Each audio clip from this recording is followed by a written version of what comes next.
ঢাকা সহ বিভিন্ন জায়গায় আমাদের ছাত্র ভাইদের উপর, আমাদের বোনদের উপর ছাত্রলীগ অতর্কিত পৈশাচিক হামলা চালিয়েছে।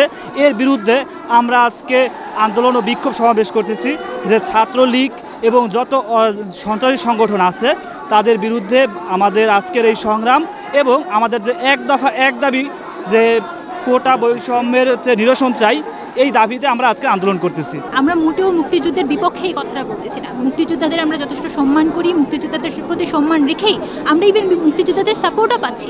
আমরা এখন একটুও মনে করি না যে বংশানুক্রমিকভাবে এই সুবিধাটা তারা ভোগ করেই যাবে। তাও আপনারা দেখেন পৃথিবীর কোনো রাষ্ট্রে কিন্তু এই বিপুল সংখ্যক হারে আপনার এই কোটা থাকে না। আমাদের এখানে 56%, কোনো জায়গায় 90%, 99% পর্যন্ত কোটা চলে যাচ্ছে। নারী কোটার কী দরকার? আমরা কি এখনো পিছিয়ে আছি? আপনার মনে হয় আমরা এখনো পিছিয়ে আছি? আমরা মনে করি না। আমরা চাই কোটা প্রথা সংস্কার করা হোক 5%-এর উপরে, আর 1% কোটা থাকার কোনো যৌক্তিকতা নেই। আর আমাদের ভাইদের বোনদের উপর হামলা করা হচ্ছে, ওরা সাহস কি করে পায়? আজকে সায়েন্স কলেজে, ঢাকা সায়েন্স কলেজের এসএসসি স্টুডেন্টদের, স্কুল পড়া স্টুডেন্টদের উপর তারা হামলা করছে। তারা কতটা নির্মম হয়ে গেছে, তারা একটা পশু হয়ে গেছে। এই পশুদের বিরুদ্ধে মানে যথাসম্ভব তাড়াতাড়ি আপনাদের পদক্ষেপ নেওয়া উচিত। আর আপনারা যদি পদক্ষেপ না নেন তাহলে এই তো দেখতেছেন মানুষজন যাকে যেখানে পাবো তারা যেহেতু আইন হাতে তুলে নিচ্ছে, আমরাও হাতে আইন তুলে নিব।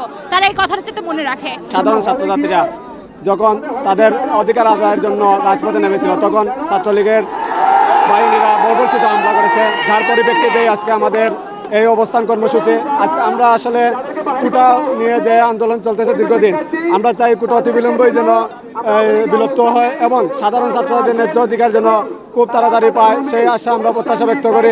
গত 2 দিন আগে আর কি ছাত্রলীগ যখন আমরা আন্দোলন করি তখন ছত্রভঙ্গ করে দেয়, আমাদেরকে বলে ফিরে যাওয়ার জন্য। তখন মেয়েরাও ছিল, তো এই জন্য সব মিলে আমরা কোটা বিরোধী আন্দোলন প্লাস ছাত্রদেরকে হলে থাকতে দিচ্ছে না, কারণ ছাত্রলীগের আন্ডারে থাকে বেশিরভাগ সিট, তো হলে না থাকলে তাদের সিট পাওয়ার সম্ভাবনা থাকে না। তো আমরা এর বিরুদ্ধে কথা বলছি, যাদেরকে হলে সমস্যা ফেস করতে হচ্ছে, আমাদের যারা সাধারণ শিক্ষার্থী, আমরা সব কিছুর বিরুদ্ধে এর একটা সুষ্ঠু সমাধান চাই। এজন্য আজকে আমরা সবাই এখানে সমবেত হয়েছি। হলে যারা আছে, যারা ছাত্রলীগের বিরুদ্ধে কথা বলছে বা সাধারণ শিক্ষার্থীদের পক্ষে কথা বলছে, তাদেরকে নানা রকমের হুমকি দেওয়া হচ্ছে।